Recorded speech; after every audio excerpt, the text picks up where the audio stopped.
कई बार भक्तों और साधकों के जीवन में ऐसा समय आता है जो समय उनको पूरी तरह से तोड़ के रख देता है। उस समय पर विश्वास भी डगमगा जाता है। कई सारे ऐसे भक्त भी होते हैं जो भगवान का नाम लेना भी छोड़ देते हैं, जो नास्तिक हो जाते हैं, क्योंकि वो उन परिस्थितियों को सह नहीं पाते और ना ही वो ये समझ पाते हैं कि उनके साथ ऐसा क्यों हो रहा है। दिस इज जो लोग पूजा पाठ करते हैं, भगवान की सेवा करते हैं, उनके दिमाग में बस एक ही बात होती है कि हमें सुख ही सुख मिले, सब कुछ हमारे अनुसार होना चाहिए, जो हम चाहते हैं वैसा ही होना चाहिए, हमारी सारी मनोकामनाएं, हमारी सारी इच्छाएं पूर्ण हो।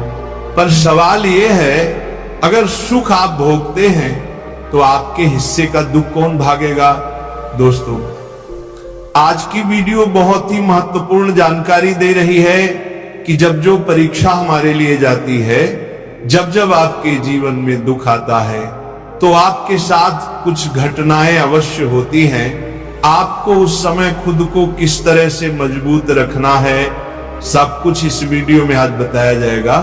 वीडियो शुरू करने से पहले एक छोटी सी रिक्वेस्ट है, अगर आप चैनल पर पहली बार आए हैं तो चैनल को सब्सक्राइब कर लीजिए, रिश्तेदारों और दोस्तों के साथ शेयर जरूर करें, वीडियो को लाइक करके कमेंट में राधे राधे जरूर लिखें, जिससे हमें पता लग सके कि हमारी दी हुई जानकारी आपको अच्छी लगी है।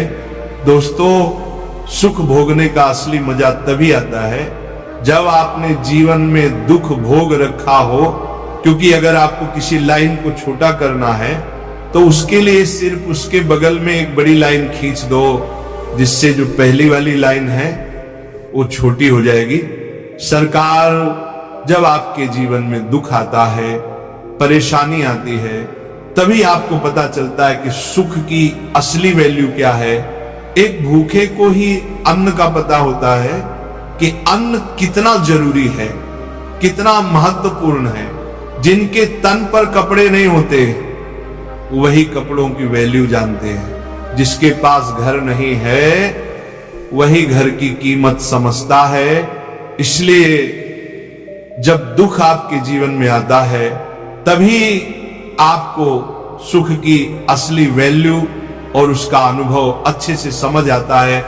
वैसे तो इस दुनिया में कोई ऐसा व्यक्ति नहीं है जिसने सुख और दुख दोनों को प्राप्त न किया हो। दुख और सुख सब कुछ कर्मों पर आधारित होता है। कोई भी व्यक्ति ऐसे कर्म नहीं कर सकता जिससे सिर्फ उसको सुख की ही प्राप्ति हो, या फिर कोई भी व्यक्ति ऐसे कर्म नहीं कर सकता जिससे सिर्फ उसे दुखों की ही प्राप्ति हो। पूर्व जन्मों से ही ये कार्य चलता आ रहा है, इसलिए दुख भी भोगने होते हैं और सुख भी। प्रकृति का भी यही नियम है। जब आप पूजा पाठ करते हैं और तब भगवान आपकी परीक्षा लेते हैं, आपके इष्ट देव आते हैं और आपकी परीक्षा लेते हैं, तब आप ये समझ नहीं पाते कि वो आपकी परीक्षा क्यों ले रहे हैं। कई लोग तो पूजा भी सिर्फ इसलिए करते हैं कि उन्हें जीवन में कभी दिक्कत ना आए, लेकिन जब उनको छोटी सी भी कोई दिक्कत आती है तो वो सीधा भगवान को कोसने लगते हैं, भगवान से सवाल करने लगते हैं कि मैं तो आपकी इतनी पूजा करता हूं, दिन रात आपका नाम लेता हूं, फिर भी मुझे इतनी समस्याएं क्यों आ रही हैं। इसके लिए आप एक उदाहरण सुनिए। एक व्यक्ति था जो भगवान की बहुत ज्यादा पूजा करता था। एक बार उसके पैर में मोच आ गई और वह चलने में असमर्थ हो गया। फिर वह भगवान के मंदिर में गया और वहां जाकर भगवान को ताने देने लगा, कहने लगा, भगवान मैं तो आपकी इतनी पूजा करता हूं, दिन रात आपका नाम लेता हूं, फिर भी आपने मेरा एक्सीडेंट करवा दिया। तब उसी रात भगवान उसके सपने में आते हैं और उसे वह एक्सीडेंट का पूरा मंजर दिखाते हैं। भगवान कहते हैं वह कोई मामूली एक्सीडेंट नहीं था, वह एक बहुत भयंकर एक्सीडेंट होने वाला था जिसमें तेरी मृत्यु निश्चित थी, लेकिन तेरे कर्म, तेरी भक्ति और मेरा नाम लेने के कारण वह भयंकर एक्सीडेंट एक छोटी सी मोच में बदल गया। तुझे सिर्फ थोड़ी सी पीड़ा आई, मृत्यु नहीं आई। उसके बाद वह व्यक्ति समझ गया कि भगवान के कारण वह कितनी बड़ी समस्या से बच गया। इसीलिए दोस्तों, भगवान जब भी आपकी परीक्षा लेते हैं वह असल में आपको इस लायक बनाते हैं कि आप अपने जीवन में सफल हो पाए। भगवान दुख को कभी कम नहीं करते, न ही जीवन से दुखों को हटाते हैं। दुख तो आपको भोगना ही पड़ेगा, परंतु उनको सहने की शक्ति, उनसे लड़ने की ताकत वह भगवान जरूर देते हैं। जब आपके अंदर दुखों को झेलने की क्षमता आ जाती है तो दुख नहीं लगता। फिर से एक उदाहरण समझिए। एक व्यक्ति मिर्ची खा रहा था। जैसे ही उसे मिर्च का तीखापन महसूस हुआ, उसने तुरंत गुड़ का टुकड़ा खा लिया और उसे आराम लग गया। दूसरा व्यक्ति पूछता है, क्या मिर्च तीखापन खत्म हो गया?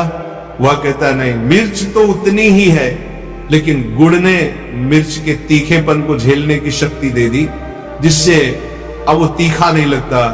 बस यही कार्य भगवान करते हैं, वह दुख हटाते नहीं, पर दुख झेलने की शक्ति दे देते हैं। इसलिए भगवान को दोष मत दीजिए, उन्हें प्रश्न करना बंद कीजिए, अपने कर्म पर ध्यान दीजिए, अपनी बुद्धि और विवेक का उपयोग कीजिए।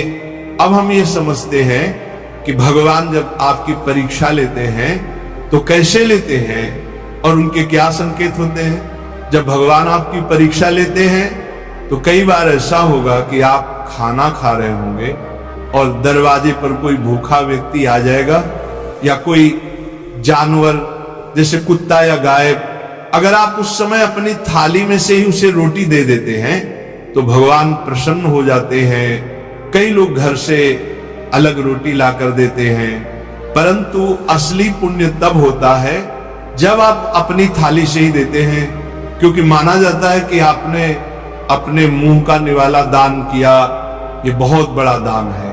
इसी तरह अगर रास्ते में कोई ठंड से कांपता व्यक्ति दिख जाए और आपके मन में ये भाव आए कि उसे कुछ देना चाहिए, तो आप अगर कंबल, जैकेट या कपड़ा दे देते हैं, ये भी बहुत बड़ा दान है। किसी भूखे को भोजन कराना, किसी जरूरतमंद को वस्त्र देना, ये सब ईश्वर की सेवा है। और जब आप ऐसा करते हैं तो कोई भी भगवान आपकी कृपा से अछूते नहीं रहते। बस एक बात याद रखिए, कभी भी भगवान पर विश्वास मत छोड़िए, क्योंकि वो सदा आपके साथ हैं, वो आपकी रक्षा कर रहे हैं, आपका भला चाहते हैं। आपने सुदामा जी का दृष्टांत जरूर सुना होगा। भगवान श्री कृष्ण के परम भक्त, उनकी गरीबी इतनी थी कि 2 वक्त का भोजन भी मुश्किल था, पर उन्होंने कभी भगवान का नाम नहीं छोड़ा। उनका विश्वास अटूट रहा और जब वे द्वारका पहुंचे तो भगवान श्री कृष्ण ने स्वयं उनके लिए महल बनवाया, वस्त्र दिए, धन दिया और सुदामा जी का जीवन पलट गया, क्योंकि उन्होंने विश्वास नहीं छोड़ा था।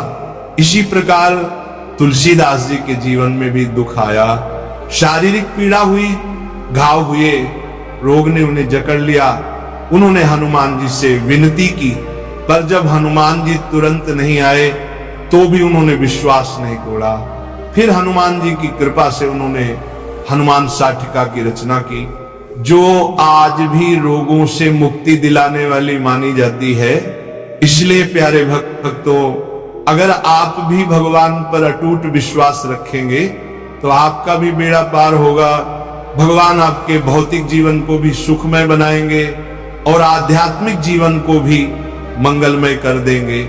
सुख दुख सबके जीवन में आते हैं, लेकिन भगवान स्वयं आपकी रक्षा करते हैं, आपका भला चाहते हैं। आशा है आप अभी ये बात हृदय से समझ गए होंगे